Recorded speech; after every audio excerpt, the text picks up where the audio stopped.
camera.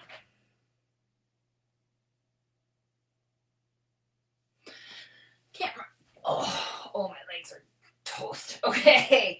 Hey guys, Lita May Button here, otherwise known as Lita May Badass Button, with my fight name. I've had a topic that comes up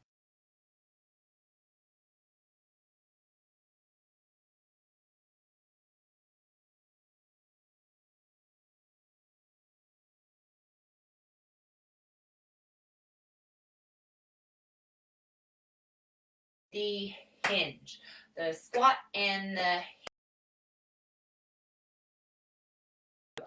So let me take a couple minutes here and go over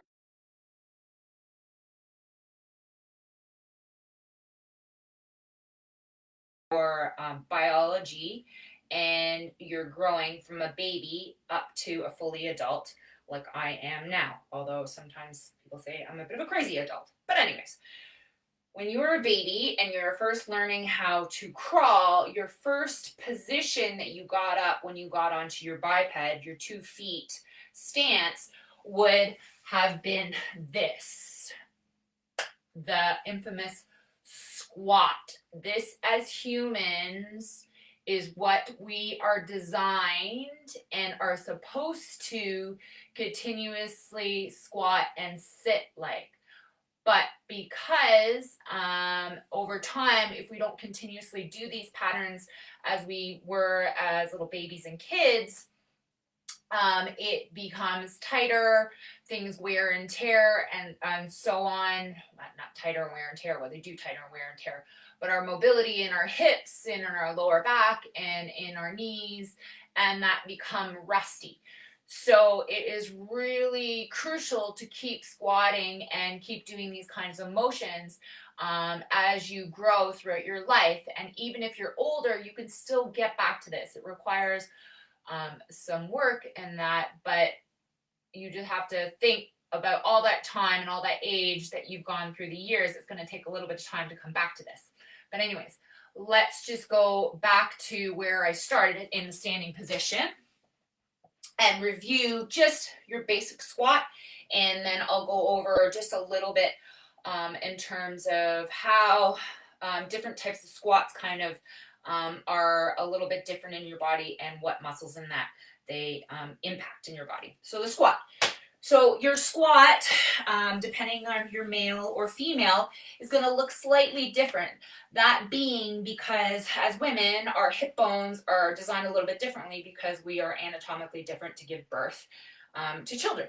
So with us, our toes are going to be turned out a little bit more and our heels are probably going to be a little bit wider. But in general, your basic squat is your heels are in alignment with your hip bones and your toes are turned out slightly so you can sit a little bit better into your hip bones, right? And with the squat, what you want to do is just push your knees out and think about a string on your tailbone, okay, pulling you directly down in between your heels, okay, as you're pushing your knees out with your chest up nice and proud as you're going down into that full, just basic kind of, we'll call it like baby squat, I guess you could say, okay, because that's where we start out like this, and this is ideally where you want to end up later on in life as well, okay, to keep you mobile, functioning, everything that. So that's your basic kind of functional squat, okay. From there, you can go many different variations of squat, but I'm not going to get into that today because that can take forever. Basic squat can take a little bit of time to learn as well, but that's okay. So muscle wise, the differences with your squat is that you're using your anterior muscles, so your front of your body muscles, like your quads, okay, your abs, chest, torso, and everything as well to keep you upright, pulling you down into that squat. Now, this is where we transition into the hinge, okay?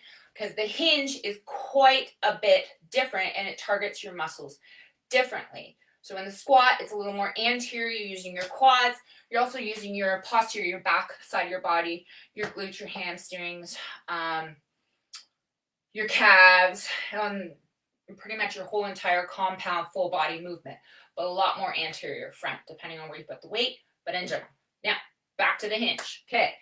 So the hinge, however, is posterior dominant.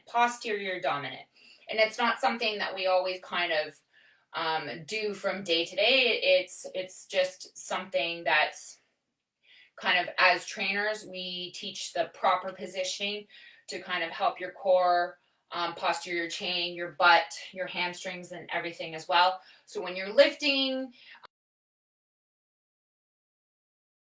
to brace in your core better and strengthen your lower back and everything, and ideally prevent injuries. Okay. So hinge is different in that, like I said, the posterior chain. So you're using your back muscles, your glutes, your hamstrings. Okay, those are the predominant muscles. Your anterior, your front should be next to like none engaging. Okay. So with the hinge, you got your toes straight ahead. Now with the toes straight ahead, you're shifting your weight a little bit more onto the posterior portion of your body. Okay, because what you're gonna do is it's like a good morning position. So you would look straight ahead, roll the shoulders back down, tuck them into your back pocket, squeeze as tight as you can, grip really tight through the floor, and then all you're doing is just saying good morning. So you're driving your hips right back, back's nice and flat, and your quads, the front of your legs, are not engaged. Your assets on your posterior chain are being more engaged, or being a lot more engaged. That's what you should be using.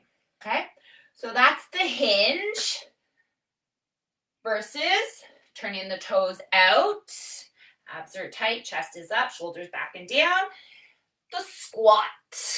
Okay, that's the difference between the hinge and the squat. Okay, so I hope that helps you a little bit in the gym or your home workouts, whatever you're doing. But if you want a little bit more guidance, or you need a little bit of motivation, help with motivation, there's a free gift at buttonadventures.com. You can sign up there for the free gift to help you with motivation.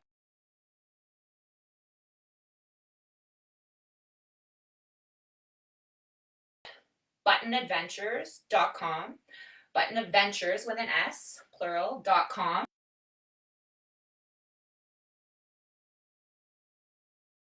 Go over little tips like this as well as to help your mental focus and fitness.